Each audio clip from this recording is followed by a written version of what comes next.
Si no me vieron desde el principio es porque estaba cumpliendo una comisión del presbiterio. Vengo de Benito Juárez y ahora sí que llegué prácticamente derrapando para estar aquí en la predicación de este momento. Y bueno, cuando íbamos, lo comentaba allá con los hermanos, según yo tenía que irme por donde siempre se va uno, por la salida al calzada de los Laguitos. Había la posibilidad de dar la vuelta en Libramiento Norte y luego bajar para cruzar al otro lado, pero resulta que no era por ahí ya. Está cerrado desde antes de llegar al crucero y me tuve que regresar. Y esto, hermanos, lo traigo a colación porque ¿cuántas veces en nuestra vida nos hemos enfrentado a diferentes posiciones y posturas teológicas? Muchas, hay muchas. Y hoy en día han florecido demasiadas. Antes, por ejemplo, se hablaba de una división, vamos a llamarlo así, dentro de la iglesia presbiteriana, y estaba nuestra Iglesia Nacional Presbiteriana de México, pero estaba la Iglesia Presbiteriana Independiente. Y allá en la zona norte de nuestro país, lo que es San Luis Potosí, Tamaulipas, estaba lo que era la Iglesia Presbiteriana Asociada y Reformada.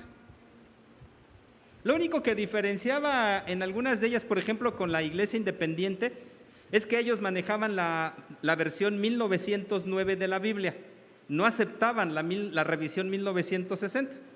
Ellos tenían sus argumentos, pero bueno, era lo más que nos diferenciaba. Con la Iglesia Asociada y Reformada, simplemente un movimiento que tenía apoyo de Estados Unidos, pero que no quisieron formar parte de nuestra asamblea. Pero fuera de ello, no había mayor diferencia, sobre todo de aspectos doctrinales.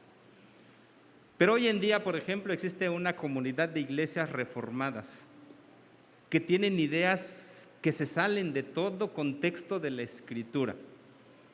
¿Por qué? Porque es un movimiento, ya no diría solamente liberal, sino extraliberal. ¿Por qué? Porque, por ejemplo, hablan de la ordenación de la mujer, hablan de que ya se puede permitir el acceso y la comunión con personas de distintos géneros sexuales, ¿sí? Aceptan lesbianas y homosexuales y todo tipo, lo que caiga es bueno, ¿sí? Y otro tipo de enseñanzas que no son correctas ante los ojos de Dios.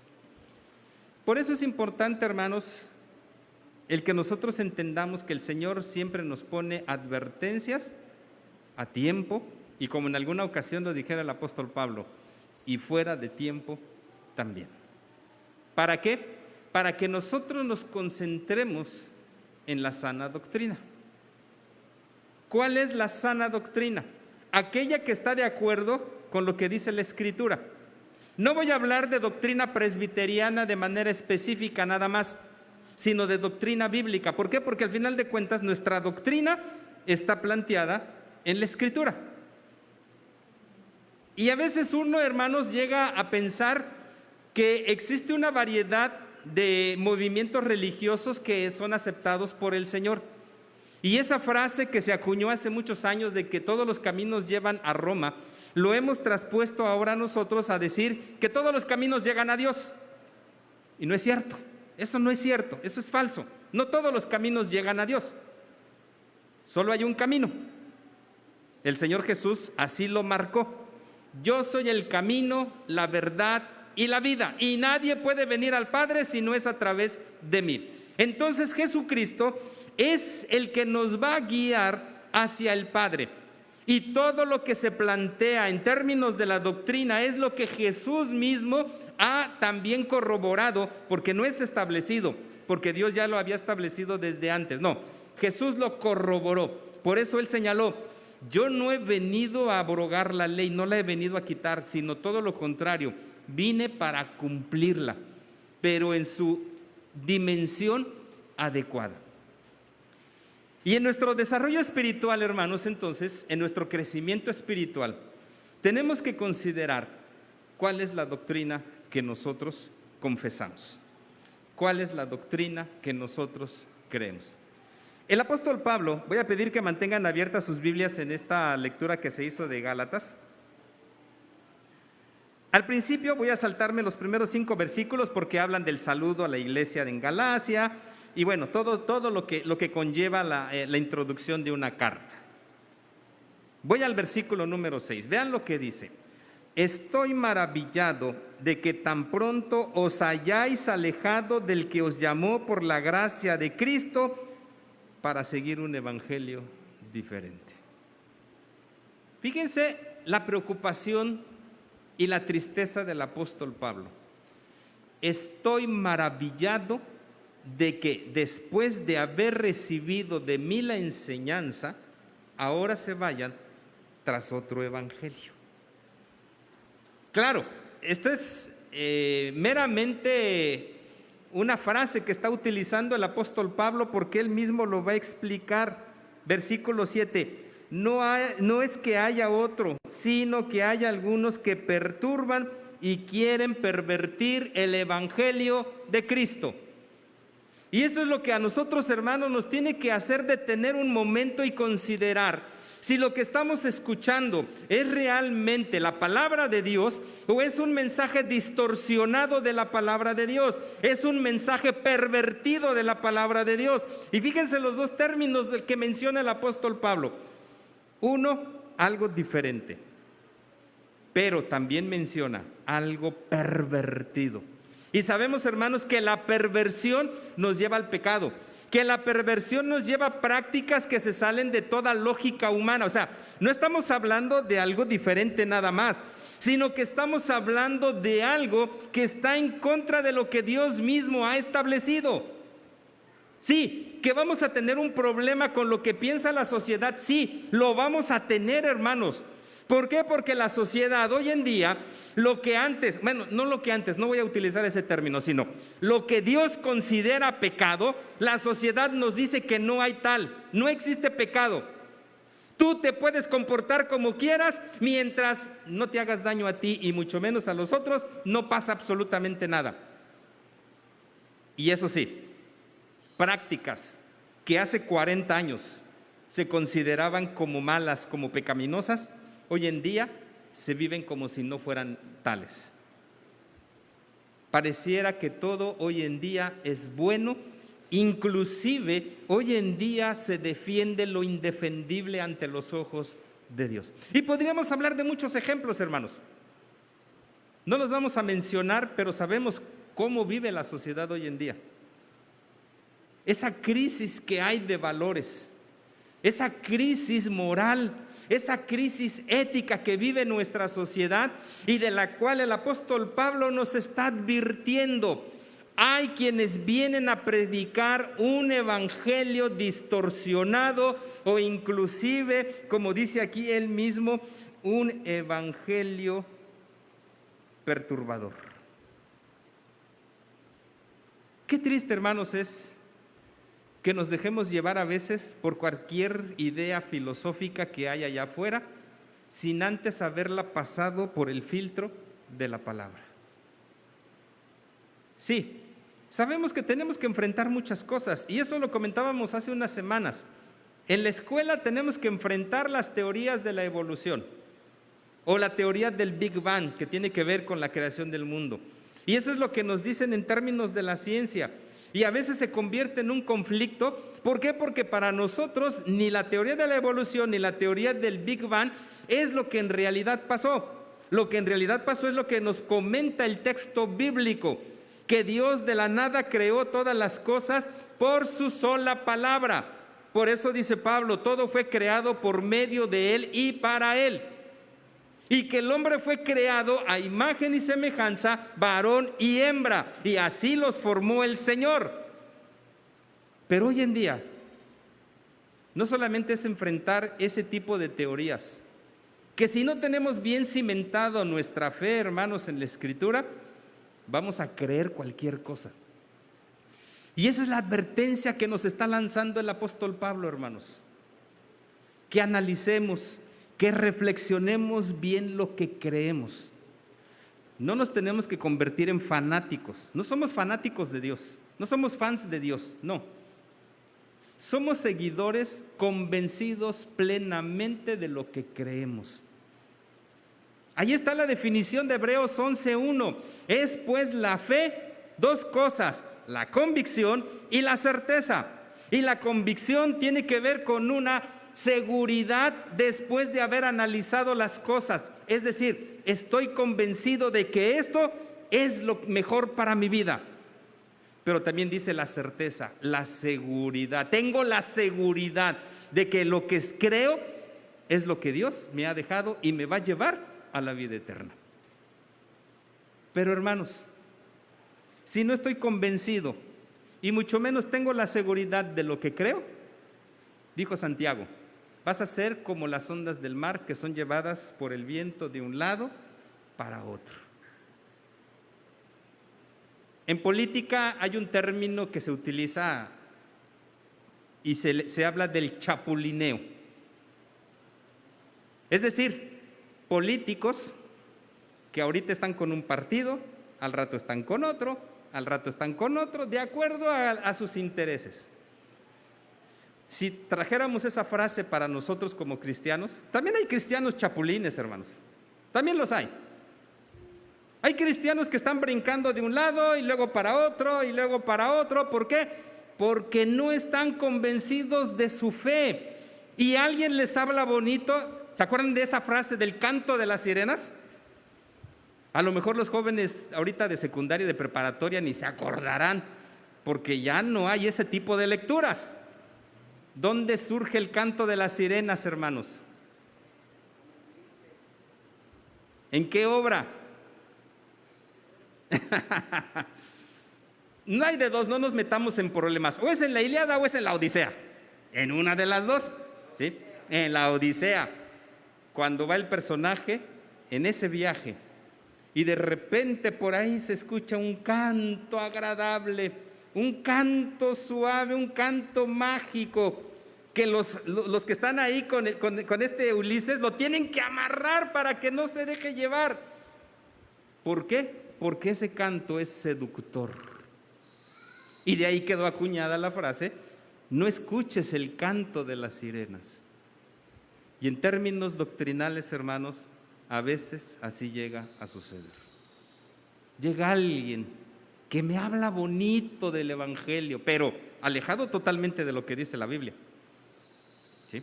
Y yo me dejo seducir y ahí voy. ¿Se acuerdan de esas caricaturas que había antes donde, sobre todo con la comida, llegaba el olor y hasta volaban y se dejaban llevar por la comida? Así pareciera, hermanos. Y ese, hermanos, es un grave problema para nosotros como cristianos.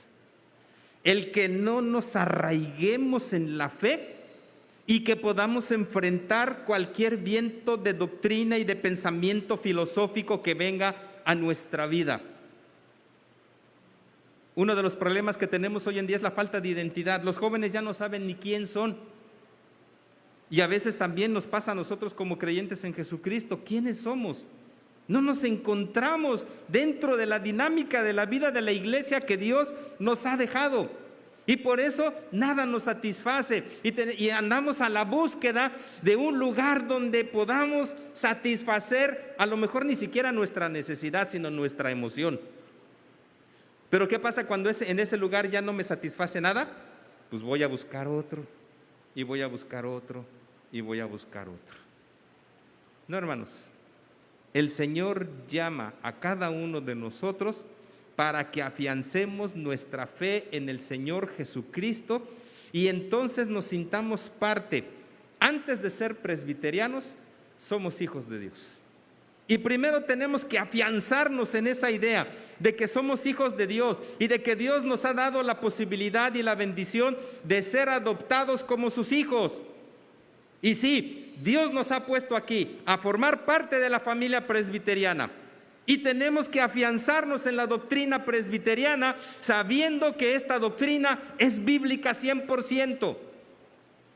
Los domingos en la tarde, al desarrollar el libro de los Hechos, encontramos, hermanos, los fundamentos de mucho de nuestro sistema. Encontramos las reuniones congregacionales, encontramos la elección de oficiales, encontramos la ordenación al ministerio. Todo lo que nosotros practicamos lo hemos estado viendo no descubriendo, porque ya lo sabíamos, pero lo hemos estado viendo los domingos en la tarde al reflexionar sobre Hechos, hermanos.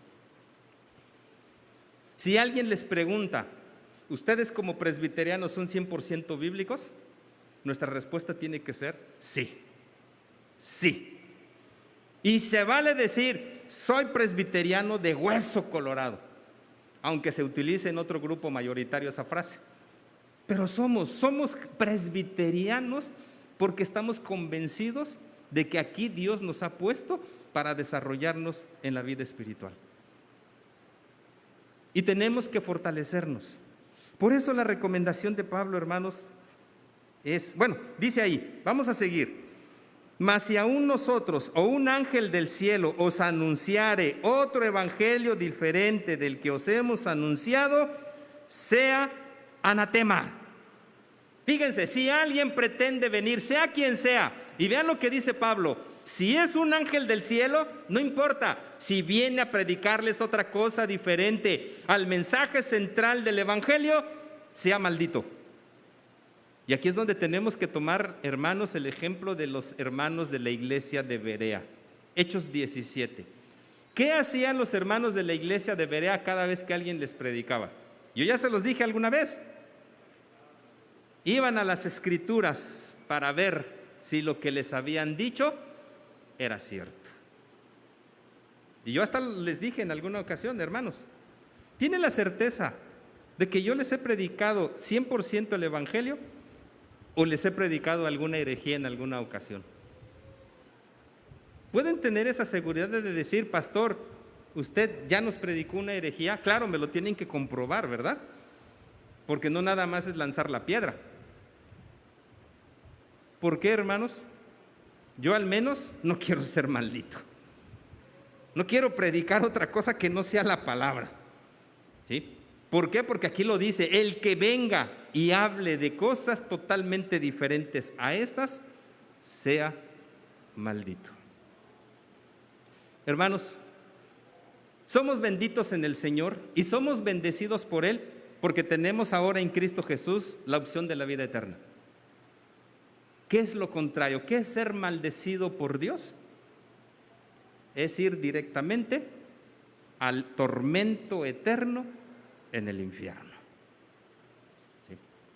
Entonces, hermanos, el apóstol Pablo nos está recomendando tener cuidado de lo que nos predican en y en donde quiera que alguien se pare a hablar de la palabra de Dios.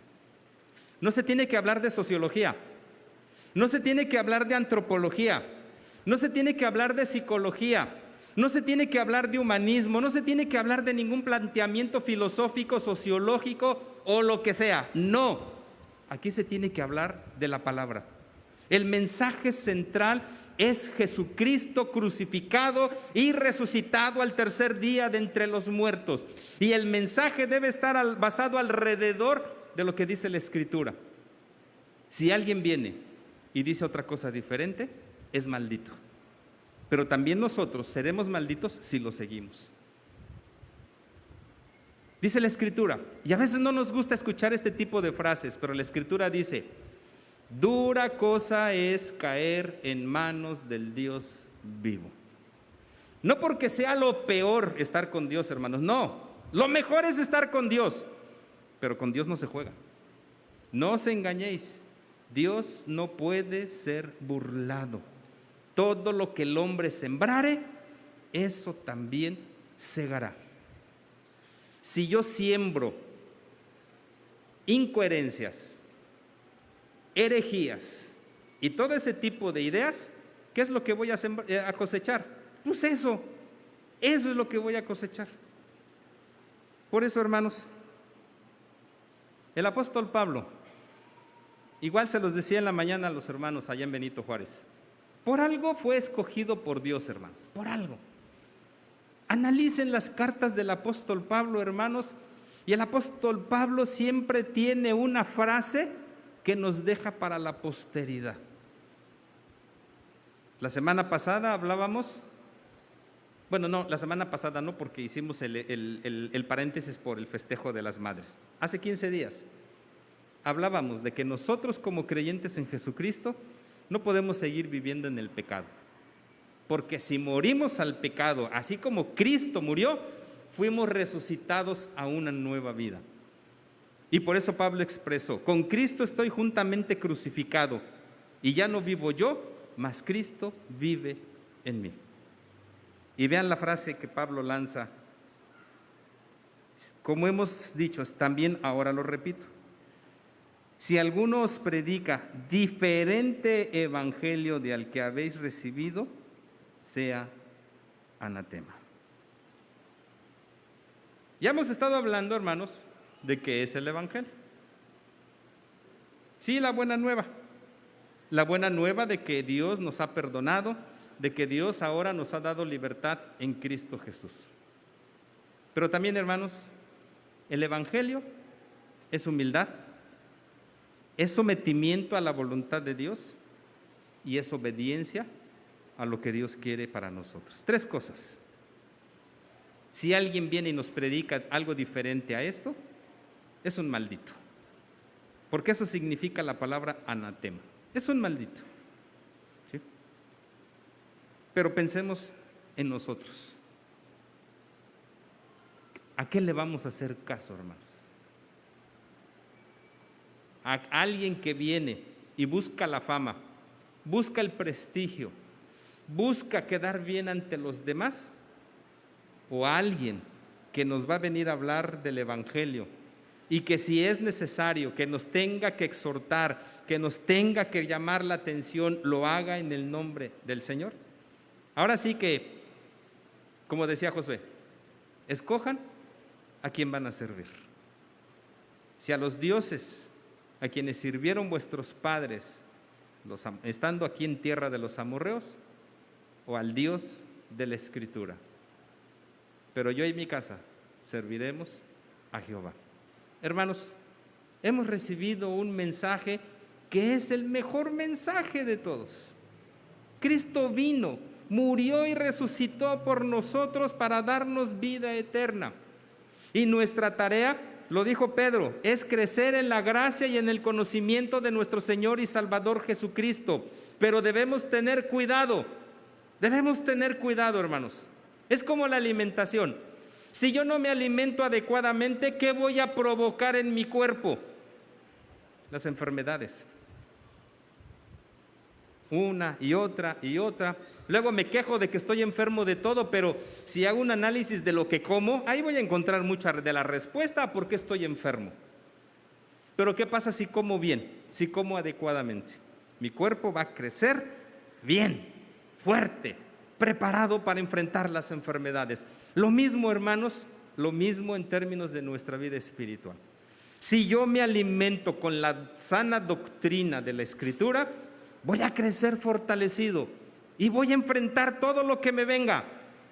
Pero si me medio alimento y a veces hasta me alimento mal, hermanos, voy a ser un debilucho, un flacucho espiritual que ante cualquier cosa me voy a derrumbar y lo primero que voy a hacer es echarle la culpa a Dios. No, hermanos, Dios nos está advirtiendo. Acuérdense, las señales en la carretera tienen un propósito y ya lo habíamos comentado también. Las señales amarillas son preventivas, las blancas, son restrictivas, las verdes son informativas de distancias, las azules son informativas de servicios que hay en la carretera y todas tienen el objetivo de hacer que nuestro destino sea tranquilo hasta el final. Lo mismo, hermanos, Dios nos ha dejado este libro y aquí nos ha dado todas las indicaciones que debemos seguir para llegar al final. Jesús dijo: voy a preparar un lugar para ustedes, para que donde yo estoy, ustedes estén conmigo. Y ojalá, hermanos, ojalá que nuestra llegada a ese lugar sea fortalecidos en la palabra, con la palabra y para la honra y la gloria de nuestro Señor.